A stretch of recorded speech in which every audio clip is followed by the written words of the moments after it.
Have you ever had that feeling, like you know you're better than the defenders in front of you? Your touch is cleaner, your vision is sharper, you're more technical, you've studied the game more, but somehow they still beat you.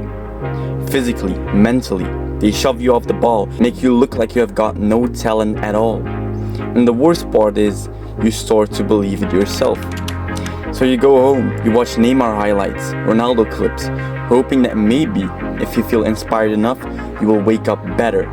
But deep down you know the truth. That's not enough.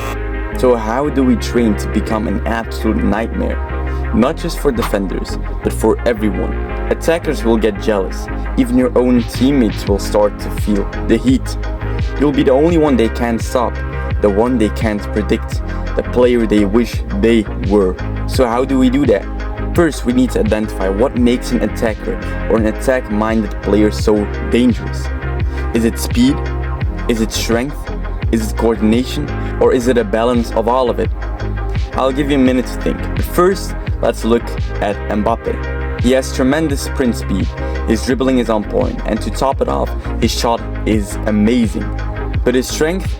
It's not always there. In fact, he lacks it a bit. And his heading, not exactly a standout. Now let's look at Haaland.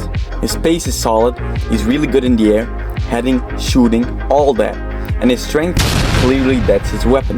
But when it comes to dribbling, it's nothing that will make defenders break a sweat.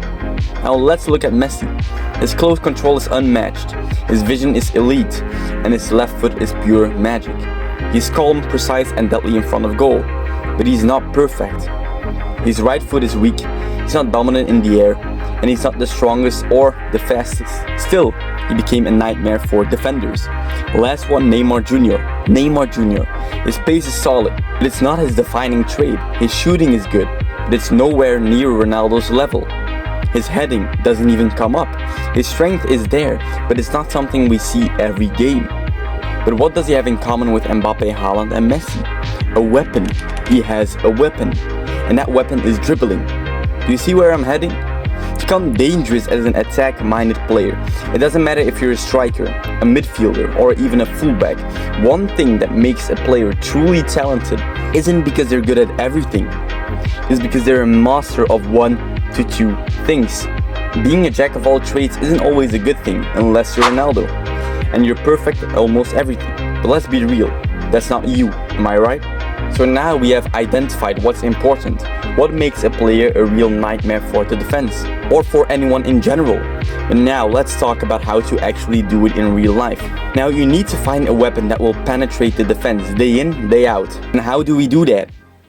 We find a weapon. But how do we find that weapon, or how do we develop it? It's like balancing a jigsaw puzzle with your accumulated thoughts and experiences, and then reverse engineering it. Think about the games you've played. What did you do there? Where were you on the field? Did you cut inside or go down the line? How did you score the goal, with your right foot or your left foot? Identify it. How did you score your goal? How did you make the assist?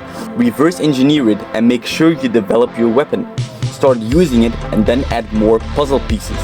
And this is how I did it. I'm a right winger, a left-footed player. I recognized my pattern. It was as simple as cutting inside and dipping the ball into the far corner. But before that, the ball was always passed directly to my feet, not a long ball I had to chase. So that's why I thought I had cracked the code. Cut inside and shoot. I thought that I had solved the jigsaw puzzle, but that was merely an illusion. Defenders at a higher level, they read me, they recognize my strength, and they shut it down. Because it was the only thing I had, so I developed my weak foot, another puzzle piece.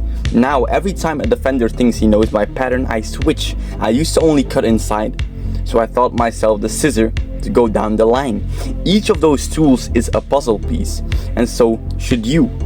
Some things are simply out of your control, your potential in terms of speed, but it can change the things that can be improved.